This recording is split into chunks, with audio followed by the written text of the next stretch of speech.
Hello everyone, welcome to my channel Anshu's corner. मैं हूं अंशु, एक बार फिर से आप सभी के साथ एक नई वीडियो में। गाइज, IBPS RRB 2020 के नोटिफिकेशन रिलीज हो गए हैं। तो जो कैंडिडेट्स वेट कर रहे थे IBPS RRB के लिए, बैंक जॉब के लिए, गवर्नमेंट बैंक जॉब के लिए, तो उनके लिए बहुत अच्छी खबर है।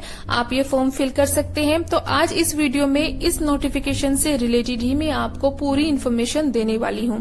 तो अगर आप चाहते हैं कि आप गवर्नमेंट जॉब करें बैंक में, तो इस नोटिफिकेशन से रिलेटेड पूरी इन्फॉर्मेशन आप एंड तक जरूर देखें। तो सबसे पहले हम बात करते हैं यहाँ पर टोटल नंबर ऑफ वैकेंसीज की। कितनी वैकेंसी है? तो वैकेंसीज है 9638, जिसमें काफी डिफरेंट बैंक्स के लिए रिक्रूटमेंट होना है और ये ऑल इंडिया रिक्रूटमेंट है, ऑल इंडिया के लिए है। चलिए देख लेते हैं कि किन किन पोस्ट के लिए है। तो यहाँ पर 3 डिफरेंट पोस्ट के लिए है: officer scale 1, officer scale 2 and officer scale 3। इसके अलावा ऑफिस असिस्टेंट के लिए भी यहाँ पर वैकेंसीज हैं। ऑफिस असिस्टेंट मतलब क्लर्क, जो कि मल्टीपर्पज के लिए होते हैं। चलिए बात करते हैं कुछ इम्पोर्टेंट डेट्स की। तो आप ये फॉर्म कब से कब तक भर सकते हैं? 1 जुलाई 2020 से 21 जुलाई तक आप ये फॉर्म भर सकते हैं। 21 जुलाई इसकी लास्ट डेट है। फॉर्म आपको ऑनलाइन ही भरना होगा। ऑफिशियल वेबसाइट का लिंक मैं आपको बता देती हूँ, www.ibps.in। आप यहाँ विजिट करें, इसका फुल एडवर्टीजमेंट पढ़ें, उसके बाद आप रजिस्ट्रेशन करें। बात कर लेते हैं हम प्री एग्जाम की। तो प्री एग्जाम जो होगा, प्रिलिमिनरी एग्जाम होगा, वो सितंबर अक्टूबर में होगा। डेट यहाँ नहीं दी गई है।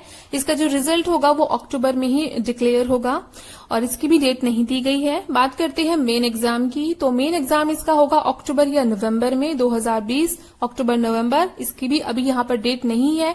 जो ये डेट है वो आपको ईमेल के थ्रू, कॉन्टेक्ट नंबर के थ्रू आपको बता दी जाएंगी, आपको ईमेल कर दिया जाएगा। लेकिन अभी यहाँ पर सिर्फ मंथ दिया गया है। बात करते हैं इसका रिजल्ट की। जो कैंडिडेट अपना प्री एग्जाम, मेन एग्जाम अपना क्लियर कर लेंगे तो उनका जो रिजल्ट होगा वो अक्टूबर नवंबर में ही आ जाएगा और फाइनली जो इसका प्रोविजन अलॉटमेंट रहेगा वो जनवरी 2020 में हो जाएगा। बात करते हैं कि इस फॉर्म को भरने के लिए आपकी क्वालिफिकेशन क्राइटेरिया क्या है। मतलब क्वालिफिकेशन क्राइटेरिया की बात करें तो सबसे पहले चलिए हम देख लेते हैं यहाँ पर ऑफिस असिस्टेंट के लिए, मल्टीपर्पज के लिए।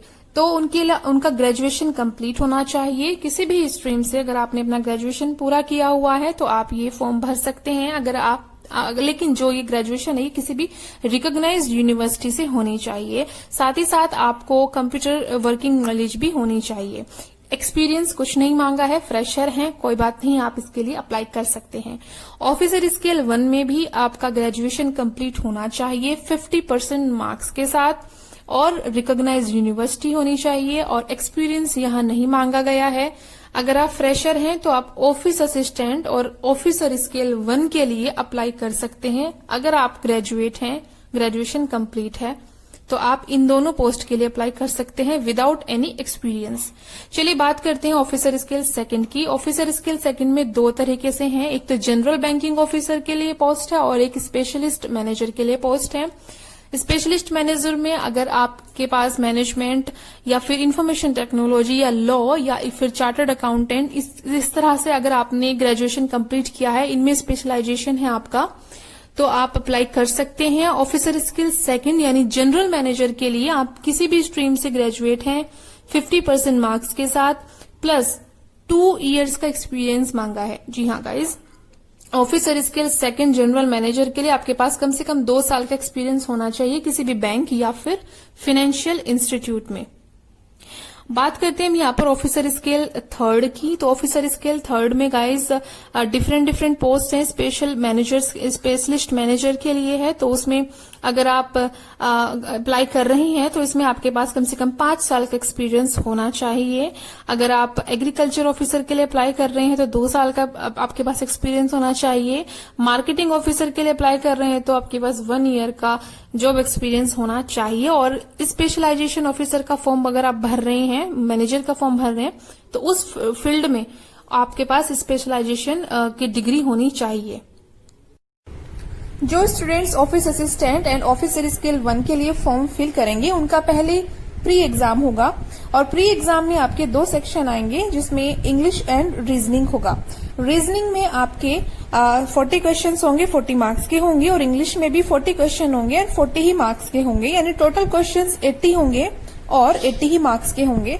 इसमें आपको टाइम दिया जाएगा 45 मिनट्स का। जो स्टूडेंट्स अपना प्री एग्जाम क्लियर कर लेंगे ऑफिस असिस्टेंट या ऑफिसर स्केल 1 के लिए, उनको मेन एग्जाम देना होगा। मेन एग्जाम में 5 सेक्शन आएंगे, reasoning, computer knowledge, general awareness, English language, Hindi language, numerical ability. 5 section होंगे, 200 क्वेश्चंस होंगे और 200 ही नंबर के होंगे और टाइम आपको दिया जाएगा 2 घंटे का।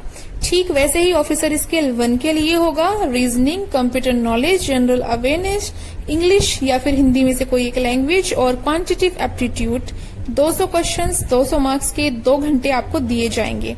चलिए देख लेते हैं हम यहाँ पर officer scale 2 and officer scale 2 मतलब specialist officers and general banking officers के लिए।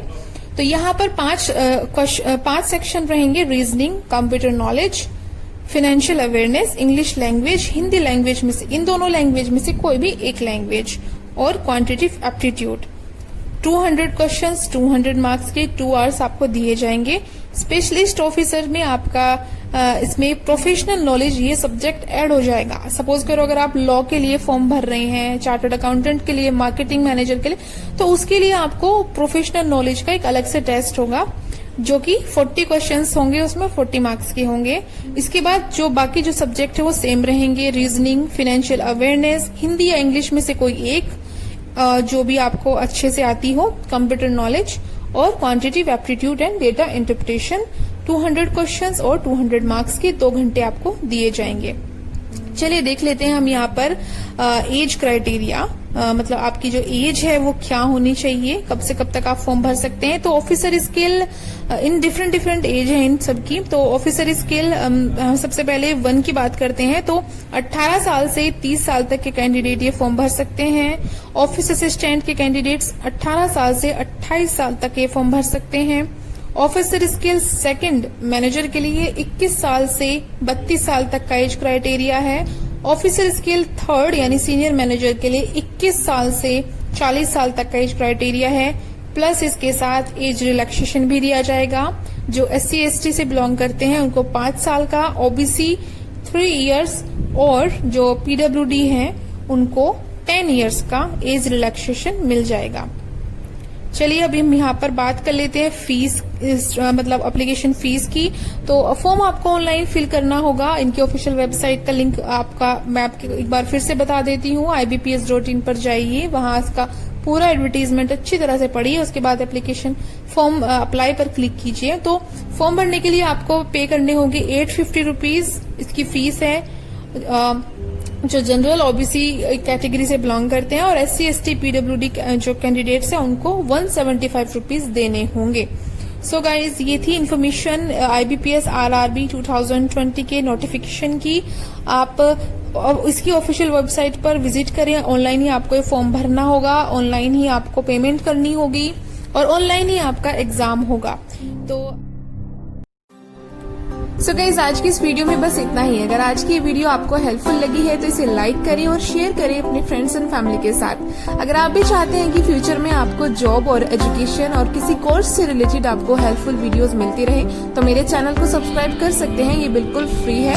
सब्सक्राइब करने के साथ बेल के बटन को जरूर क्लिक करें ताकि जब भी मैं कोई नई वीडियो डालूं तो उसका नोटिफिकेशन आपको जरूर मिले। जल्दी मिलती हूँ एक नए वीडियो में, नए जॉब या कोर्स से रिलेटेड वीडियो के साथ। तब तक के लिए बाय बाय, टेक केयर।